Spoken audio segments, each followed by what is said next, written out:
Hello guys, welcome to our channel depth study. और आज का जो क्लास है वो है हमारा बीएससी फर्स्ट सेमेस्टर केमिस्ट्री का। अगर आप इस वीडियो को पहली बार देख रहे हैं तो बता देते हैं, इसकी अलग से प्लेलिस्ट भी बनी हुई है और उसमें हमने फर्स्ट यूनिट और सेकंड यूनिट कवर करवा दी है। अगर आप देखना चाहते हैं तो प्लेलिस्ट पर जाकर देख सकते हैं। और अगर आप इस क्लासेस को रेगुलर देख रहे हैं तो आपको सब कुछ अच्छे से समझ में आ ही रहा होगा। कोई डाउट है तो भी आप नीचे कॉमेंट कर सकते हैं। ये हमारी चल रही है unit 5th, mechanism of organic reaction. ठीक है, तो इसमें हम आपको पढ़ा चुके हैं एरोनोटेशन और हाइड्रोलिटिक होमोलिटिक बॉन्ड फिशन के बारे में। आज का जो क्लास है वो होगा हमारा टाइप्स ऑफ रिएजेंट। तो सबसे पहले बात करेंगे रिएजेंट होता क्या है। रिएजेंट को हिंदी में बोलते हैं अभिकर्मक। क्या बोलते हैं? अभिकर्मक। आपने पढ़ा होगा 11th क्लास में इलेक्ट्रॉन स्नेही नाभिक स्नेही के बारे में, तो ये वही है। तो सबसे पहले चलिए स्टार्ट कर देते हैं क्लास को। लिखा हुआ है कि टाइप्स ऑफ रिएजेंट्स का मतलब है रिएजेंट कितने प्रकार के होते हैं। तो लिख दिया it is mainly of 2 types, यानी कि ये मुख्य रूप से 2 प्रकार के होते हैं। तो पहला जो टाइप है वो है हमारा इलेक्ट्रोफिलिक रिएजेंट। कौन सा है? Electrophilic reagent. इसको इलेक्ट्रोफाइल्स भी कहते हैं। इलेक्ट्रोफिलिक का अर्थ होता है इलेक्ट्रॉन लविंग। सबसे पहली लाइन यही लिख दी कि इलेक्ट्रोफिलिक है क्या, इसका अर्थ होता है यानी मीनिंग क्या है इसका, इलेक्ट्रॉन लविंग। इलेक्ट्रॉन लविंग का मतलब है इलेक्ट्रॉनों को लेना, इलेक्ट्रॉनों को अपनी और खींचना। इस तरीके से आप समझ सकते हैं। फिर उसके बाद लिखा है ये इलेक्ट्रॉन डिफिशिएंट। डिफिशिएंट का मतलब होता है कमी। अभी आपको समझाएंगे किस तरीके से ये हो रहा है। ये इलेक्ट्रॉन डिफिशिएंट मॉलिक्यूल होते हैं तथा पेयर ऑफ इलेक्ट्रॉन एक्सेप्ट करने की टेंडेंसी रखते हैं। एक्सेप्ट माने होता है ग्रहण करना, लेना। टेंडेंसी माने होता है क्षमता। ठीक है, तो यहाँ पर क्या बात हो रही है, जैसे कि इलेक्ट्रॉन लविंग की बात हो रही है। तो यहाँ पर अगर हम आपको समझाएं तो हमने आपको एक बात बताया था प्लस और माइनस वाली। क्या बताया था? जब भी हम इलेक्ट्रॉन किसी से उधार लेते हैं, मान लिया किसी के पास पैसे की कमी होती है, वो किसी से उधार लेता है ना, तो मान लिया आपने किसी से लिया तो आप उसके ऋणी हो गए ना, तो ऋणी हो जाने के कारण उसके ऊपर हमेशा माइनस आता है। जो भी किसी से इलेक्ट्रॉन, आप मान लिया वहां पे पैसे की बात थी, यहाँ पर क्या है केमिस्ट्री में इलेक्ट्रॉन ले रहे हैं, तो जो भी इलेक्ट्रॉन लेता है उसके ऊपर माइनस आता है। इतना समझ में आपको आया? माइनस आता है। अब इलेक्ट्रॉन वो क्यों लेगा? पहली बात, क्यों लेगा वो? अब जाहिर सी बात है उसके पास इलेक्ट्रॉनों की कमी होगी तभी वो इलेक्ट्रॉन लेगा। तो इलेक्ट्रॉनों की कमी होती है तभी वो क्या करता है, इलेक्ट्रॉन को लेता है। तो लेने के लिए क्या कहेंगे, एक्सेप्ट करता है। तो इसीलिए साफ साफ लाइन अब आपको याद भी हो गई होगी कि इलेक्ट्रोफिलिक में क्या होगा, इलेक्ट्रॉन लविंग। बस ये आपको याद रखना है, ये आप खुद ही लिख देंगे। जब इलेक्ट्रॉन लविंग है तो क्या हो जाएगा कि इसमें क्या होता है कि ये इलेक्ट्रॉन डेफिशिएंट मॉलिक्यूल होते हैं। लविंग हो गए यानी किसी से लेंगे, लेने का मतलब इनके पास कमी होगी, कमी का मतलब है डिफिशिएंट मॉलिक्यूल है। समझ में आ गया? उसके बाद अब ये डिफिशिएंट मॉलिक्यूल है तो जाहिर सी बात है किसी से लेंगे, तो लेने का मतलब क्या है, एक्सेप्ट करना।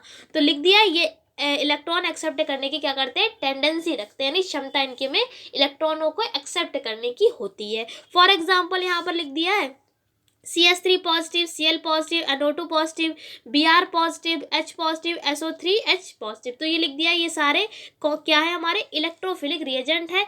आप ऐसे भी याद रख सकते हैं कि इन सभी के ऊपर क्या होता है, प्लस होता है। ऐसे आप फॉर एग्जाम्पल में याद रख सकते हैं। उसके बाद अगर हम इसके नेक्स्ट टाइप की ओर चले तो नेक्स्ट टाइप है हमारा न्यूक्लियोफिलिक रिएजेंट।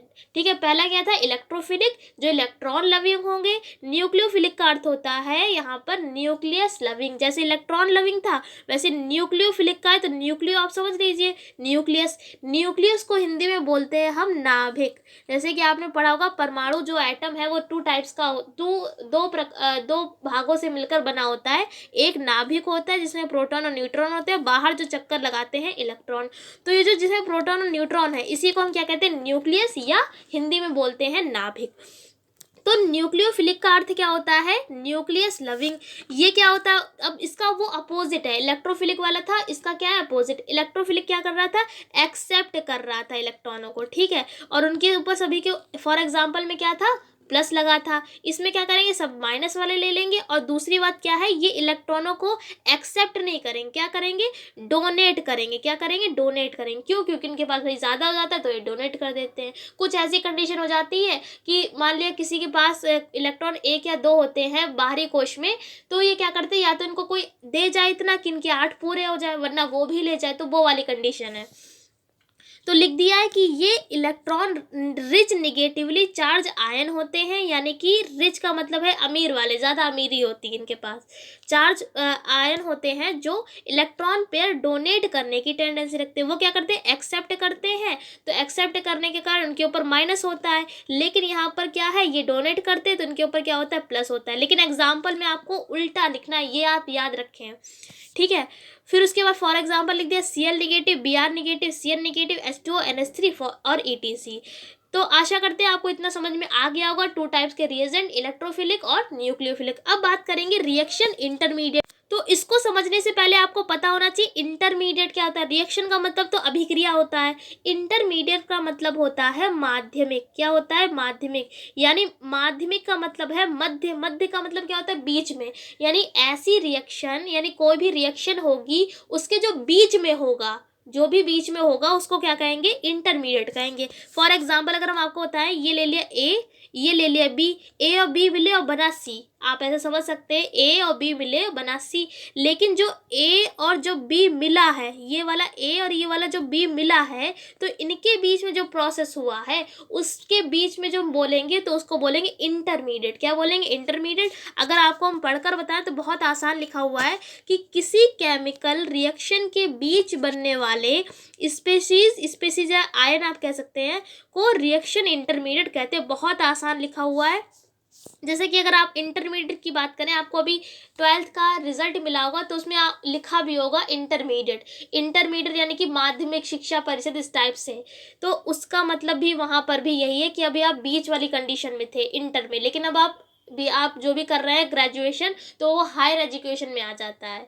तो समझ में आपको आ गया होगा। फिर आखिरी में लिख दिया कि ये अनस्टेबल होते हैं, यानी अस्थायी, तथा डीकम्पोज, डीकम्पोज का मतलब होता है टूटना, डीकम्पोज होकर प्रोडक्ट का फॉर्मेशन करते हैं। यानी कि क्या किया है, पहले ए और बी था, इनके बीच जो भी इंटरमीडिएट बना, क्या करे, डीकम्पोज हुए और क्या बनाया, प्रोडक्ट का फॉर्मेशन कर दिया। अब यहाँ पर देखिए, उसके बाद कई प्रकार के इंटरमीडिएट होते हैं। उससे पहले हमने यहाँ पर लिख दिया है रिएक्टेंट का मतलब होता है जो अभिक्रिया में भाग ले रहा होता है उसको, या अभिकर्म आप बोल सकते हैं, अभिकारक जिसे बोलते हैं। जैसे यहाँ पे लिखा A plus B give C, तो इस वाले पार्ट को हम अभिकारक बोलते थे ना जब हम इंटर में थे। अब हम थोड़ा स्टैंडर्ड हो गया है तो अभिकारक नहीं बोलेंगे, क्या बोलेंगे, रिएक्टेंट बोलेंगे। ए लिख दिया है, फिर इंटरमीडिएट लिख दिया है A स्टार, फिर उसके बाद जब प्रोडक्ट क्या बन गया हमारा, बी बन गया।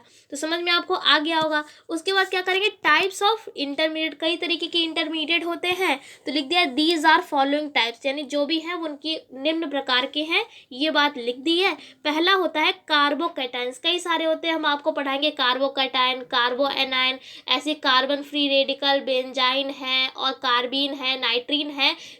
टोटल 6 प्रकार के हम आपको यहाँ पर कराएंगे। तो इसके फिलहाल इस क्लास में हम इतना ही रखेंगे, क्योंकि टाइप्स ऑफ इंटरमीडिएट यहाँ पर एक एक काफ़ी लॉन्ग टाइप है, ये सारे जो टाइप हैं, और ये एग्जाम में आते भी हैं लॉन्ग क्वेश्चन में। जैसे कि कार्बीन है, वो मोस्ट इंपॉर्टेंट है, आती है वो एग्जाम में लॉन्ग क्वेश्चन में। तो क्या करेंगे, एक एक टाइप को हम आपको हर एक क्लास में बताएंगे आने वाले क्लास में। फिलहाल यहाँ पर हम इस क्लास में इतना ही रखेंगे। तो आशा करते जितना आज की क्लास से हमने आपको पढ़ाया, आपको समझने के साथ साथ आपको याद भी करवा पाए होंगे। तो फिलहाल हम आपसे फिर मिलते हैं एक ऐसी क्लास के साथ, तब तक के लिए जय हिंद, जय भारत।